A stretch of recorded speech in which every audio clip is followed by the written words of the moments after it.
Hey second graders, here is a quick video for how to access your Lexia Core 5. When you first log into our Canvas page, you're going to notice on the left-hand side there is a link that gets you right into Clever.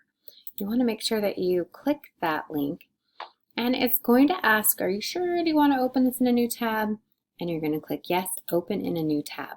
And that's just going to make sure that you still have access to Clever, or to our Canvas page, as well as Clever. And at this point, you're going to log in with your Google account. If you're not sure what that is, make sure you look at your username and password, and remember you're using our CSD Docs email account, not something else, okay? So you'll click your login with Google, and mine's going to look a little different because, of course, it's going to log in as my teacher page, okay? But you're going to be looking for the piece that looks like this, Lexia Core 5.